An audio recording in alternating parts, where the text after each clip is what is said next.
मुझे पता है कि आप में से 99% लोगों ने इस वीडियो पर क्लिक किया है ये क्वोट देकर, जबकि ये लिखना वास्तव में बहुत ही ज़्यादा आसान था। तो ऐसे ये कंपनी है जिसने टी शर्ट पर ऐसे क्वोट्स लिखकर करोड़ों की सेल्स कर दी और यूथ्स को बना दिया बेवकूफ़। नमस्कार दोस्तों, हम बात कर रहे हैं इंडिया की one of the craziest T shirt and clothes manufacturer and also distributor company बेवकूफ़.com की। वैसे ये कंपनी का नाम आपको थोड़ा कैजुअल नहीं लगा? इस भाई मैंने बेवकूफ़ की टी शर्ट पहनी है ना, एकदम क्रेजी सा। सो इस क्रेजीएस्ट नेम वाली कंपनी बेवकूफ़ की शुरुआत होती है प्रभा किरण सिंह एंड सिद्धार्थ मुनोत द्वारा साल 2012 में।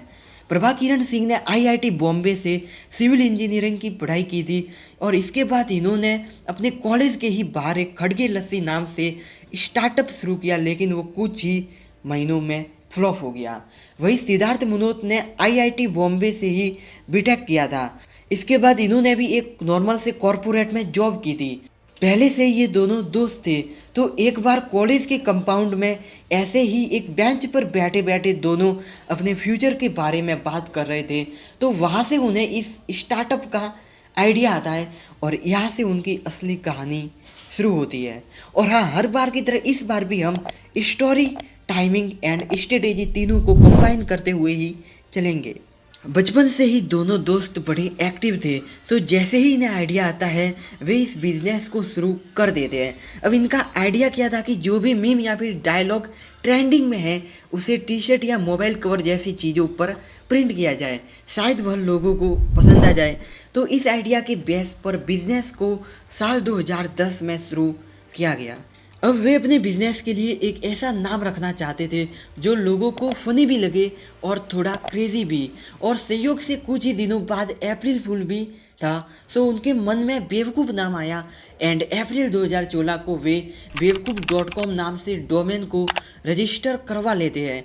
इसके बाद वे 2011 तक वेबसाइट भी तैयार कर लेते हैं and in the end of January 2012 उसे पब्लिश भी कर देते हैं।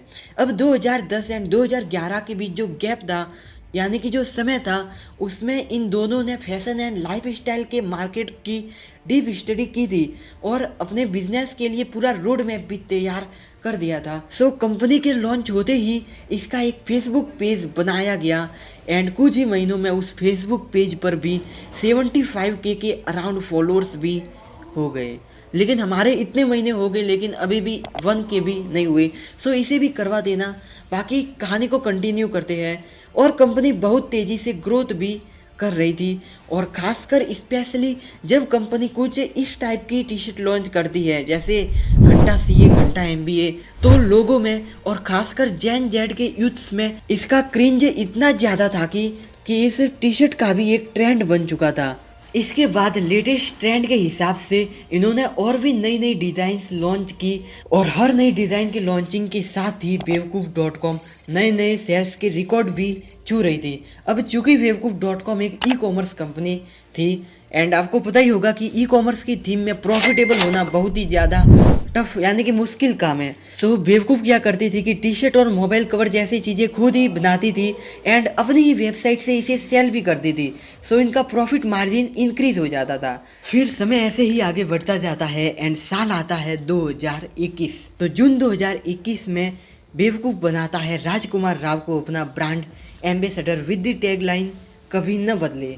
फिर जुलाई 2021 में सान्या मल्होत्रा को भी ब्रांड एम्बेसडर बनाया जाता है एंड इट्स टैगलाइन इज बेवकूफ़ी तो बनती है। अब ब्रांड एम्बेसडर बनाने का कंपनी को सबसे ज़्यादा फायदा हुआ। अब तक जो ब्रांड जेन जेड के लोगों तक ही सीमित था, अब उसे जेन वाई के लोग भी पहचानने लगे थे। मतलब कि ऐसे लोग जिनका बर्थ 1980 से 2000 के बीच हुआ है। साथ ही कंपनी दूसरे ब्रांड का प्रमोशन करके भी पैसे कमाती थी। तो अब तक हमने बेवकूफ़ की कुल 7 स्ट्रेटेजियों को जान लिया है, जिसमें से पहली थी लेटेस्ट ट्रेंड को प्रिंट करना, सेकंड इज कंपनी का थोड़ा कैजुअल नेम रखना, थर्ड थी digital marketing like Facebook, fourth थी क्वोट को प्रिंट करना, फिफ्थ थी फैक्ट्री टू रिटेल, सिर्फ बेवकूफ़ ही काम करता था, इसमें कोई भी मिडरेटर काम नहीं करता था।